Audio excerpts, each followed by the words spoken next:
April 1st of last year, 2009, my wife Danielle and I found out we were pregnant. This was exciting news for us. We were newlyweds of a couple years and excited to be parents. And we went in for our first appointment a few weeks later, and the technician caught something in our first ultrasound, brought the doctor in, and in that moment we realized that our baby had a cystic hygroma, which is a water sac on the back of the head. It was causing pressure on the brain, and this was indicative of Turner syndrome, a genetic disorder similar to Down's. And in that moment, I just was angry at God. Part of me wanted to know why wouldn't we get the pregnancy and the perfect kid that we thought we deserved? Why would we have complications like this? Did I have what it takes to deal with it? Well, a couple weeks later, we went back to a specialty institute called Phoenix Perinatal, and they actually found a more serious condition called hydrops. And hydrops is a condition where the baby's body begins to put fluids down the spinal column, in the lungs, in the brain, in all the wrong places, and eventually the pressure causes the baby to die. And we were told we could lose our baby any day.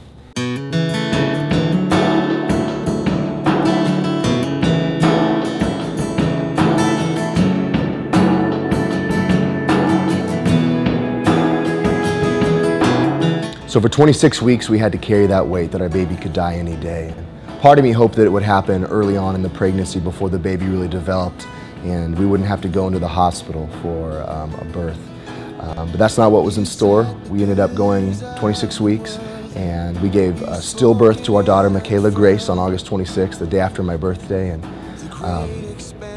I just remember going in and going through that process with Danielle and holding our daughter in our arms and seeing all the problems and the swelling, seeing the nose and the eyes and the characteristics that we gave her, the features that looked like us, and thinking this was our first child, this was my daughter. And that was the hardest 26 weeks of my life.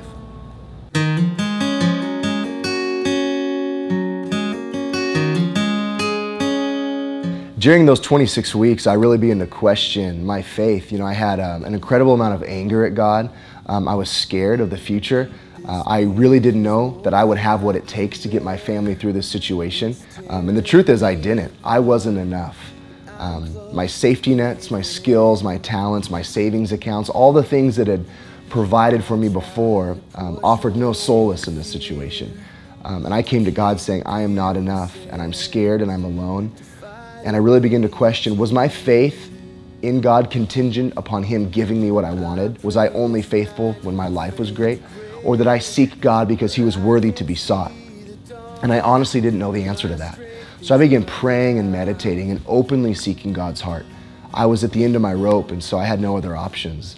And the more I pressed into God honestly and openly, asking for His heart, His wisdom in this situation, I began to see that His presence was surrounding me. I mean, in moments it was almost tangible. And I realized that God is with us in our pain, but it doesn't mean He takes it away. And that was hard for me at first. I wanted God to take it away. I wanted my daughter, and He didn't give me that. But He never left my side, and He was with me through the fire and in the fight. And that was what I needed. That was what my faith needed to be reaffirmed, that my faith was in a God that never changed, no matter how hard circumstances were. Oh, you were with me in the fight. So the album This Valley really came out of a collection of songs and lyrics and poems I'd been writing in a journal I kept by my bed, and at nights when I would have a heavy heart, or I'd have questions, I'd go there and I'd bring it to God, and I'd meditate and I'd argue and I'd debate, and I'd try to woo over Him, and had some interesting conversations. And so on the other side of those conversations, I began to think, you know what, this would be great closure and great therapy for me to put my words to music, put this story that's happened in my life, how God did come and show up in a deep section, in a deep valley of my life, you know, put that together and have that to remember. And so I began writing and recording the songs that I thought best exemplified the message of This Valley, which was that God is with you in your pain. He may not take you out of it, but He is there at all times. In the fire, in the fight, He is with you. And so it began to really snowball. And I began hiring some musician friends that I played with quite a bit to lay down some other tracks, and began playing a lot of other instruments. And so what started out as more of an acoustic project turned into a full-blown, full-length. And I'm proud of that. And now on the other side, I believe that God has a message of encouragement for all His people. It's bigger than me. It needs to be out there. It needs to be heard. That throughout the whole album, This Valley, the reoccurring theme is God is with you in your pain. It's not always pretty. It can be messy.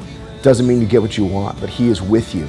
And you're not alone. You are not abandoned. He is Emmanuel. And so take solace in that. Take strength in that. It's been a huge strength for me, and now I look back and I hold the album in my hands and I realize that represents a time when God showed up and proved His faithfulness in a way that I didn't quite understand, but His ways are higher than our ways. So I hope people seek this out. I hope they pick this record up, and I hope that God speaks to them the way He spoke to me. There's a collection of songs on here that are more upbeat, fun, rock songs meant for the corporate worship setting, and kind of the latter half are more chill, introspective, ambient songs that are more conversational. But all of them point to the same place, that God is with you in the fire, He's with you in the valley. If you've ever felt alone or abandoned or hopeless or overwhelmed by your circumstances, then you need to hear this music because it's bigger than me. It's a message of hope, and this is your soundtrack. And you can check it out at RyanAxtell.com.